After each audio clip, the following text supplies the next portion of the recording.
বিকাল আনুমানিক 16:45 ঘটিকার সময় র্যাব 10 সিপিসি 1 যাত্রাবাড়ি ক্যাম্পের একটি চৌকস অভিযানিক দল গোপন সংবাদের ভিত্তিতে জানতে পারে যে রাজধানীর পল্টন মডেল থানা এলাকায় একটি সংঘবদ্ধ ডাকাত চক্র ডাকাতির প্রস্তুতি নিচ্ছে। ডাকাত দলের সদস্যদের গতিবিধি সন্দেহজনক হলে তাদের মাইক্রোবাসটি অভিযানিক দলটি পল্টন মডেল থানা ভিআইপি রোড এলাকার থামিয়ে চ্যালেঞ্জ করে এবং মাইক্রোবাসে থাকা 6 জন ব্যক্তি নিজেদেরকে র্যাব পরিচয় প্রদান করে। এ সময় নিজেদের র্যাব সদস্য পরিচয় দিলেও পরিচয়পত্র যাচাই করে সেগুলো ভুয়া বলে প্রমাণিত হয়। পরবর্তীতে তাদের আটক করে মাইক্রোবাসটি তল্লাশি করা হলে র্যাব লেখা 4টি কোটি, 4টি হ্যান্ডকাপ, র্যাবের ভুয়া আইডি কার্ড 5টি, তাদের কাছ থেকে ক্যাপ পাওয়া যায় 4টি, ওয়াকি টকি সেট 2টি, পিস্তলের কাভার 1টি, ব্যাটন স্টিক 1টি, অতিরিক্ত নাম্বার প্লেট 2টি, স্মার্টফোন 5টি, বাটন ফোন 4টি, এয়ারপোর্ট 1টি, হ্যান্ড গ্লাভস 1 জোড়া, হাত ঘড়ি 4টি, নগদ 2045 টাকা এবং ডাকাতি কাজে ব্যবহৃত সিলভার পার্ল রঙের মাইক্রোবাসটি উদ্ধার ও জব্দ হয়। গ্রেপ্তারকৃত আসামিদের প্রাথমিক জিজ্ঞাসাবাদে জানা যায় যে শহীদ মাঝি, মামুন ও মিজানের পরিকল্পনা মতে আসামি মোহাম্মদ জুয়েল বিশ্বাস, মোহাম্মদ আলামিন দুয়ারি পূর্বেও র্যাব সহ আইন শৃঙ্খলা বাহিনীর পরিচয় দিয়ে দেশের বিভিন্ন স্থানে আসামি মোহাম্মদ আবুল কালাম আজাদের চালিত মাইক্রোবাস ব্যবহার করে ডাকাতি ও দস্যুতা করে আসছে।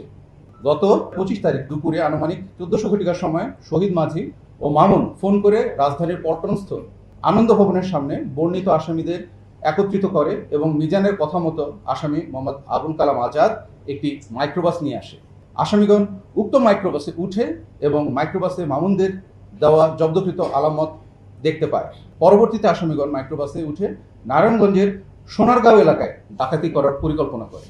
গ্রেফতারকৃত আসামি মোহাম্মদ জুয়েল বিশ্বাসের বিরুদ্ধে ডাকাতি সহ মোট 15টি মামলা রয়েছে।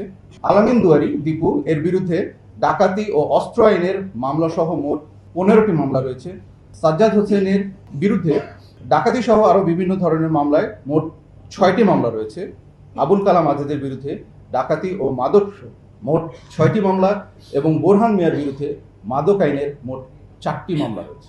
উল্লেখ্য যে আসামি মোহাম্মদ জুয়েল বিশ্বাস মুন্সিগঞ্জে শ্রীনগরে ডিবি পুলিশ পরিচয় 16 লক্ষ টাকা ডাকাতি করে এবং উক্ত মামলায় সে গ্রেফতার হয়। এছাড়াও রাজধানীর পল্টন থেকে ডিবি পুলিশ পরিচয় দিয়ে একজনকে অপহরণ করে নিয়ে গিয়ে ডাকাতি করে, যার ফলে ডিএমপি ঢাকার পল্টন মডেল থানায় একটি মামলা হয়, যার মামলা নম্বর হচ্ছে 43, তারিখ 23/3/2025। অন্যান্য আইন শৃঙ্খলা রক্ষাকারী বাহিনীর মতন র্যাবও এটার সাথে ছায়াতদন্ত চালিয়ে যাচ্ছে এবং আমাদের র্যাব 2 মোহাম্মদপুর টিম, আমাদের র্যাব 5 এবং আমাদের যে গোয়েন্দা দল তদন্তের সাথে সরাসরি সম্পৃক্ত হয়ে আছে এবং তারাও তাদের যে কার্যক্রম চালিয়ে যাচ্ছে।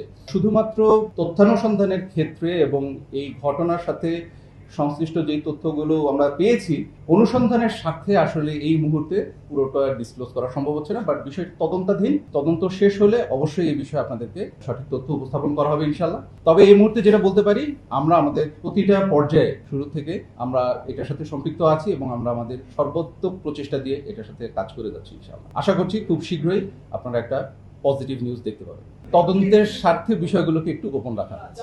বিভিন্ন গণমাধ্যমে অলরেডি এসছে, আপনারা দেখেছেন হয়তো, গৃহ পরিচারিকাকে অলরেডি তার পরিচয় অলরেডি শনাক্ত করা হয়েছে।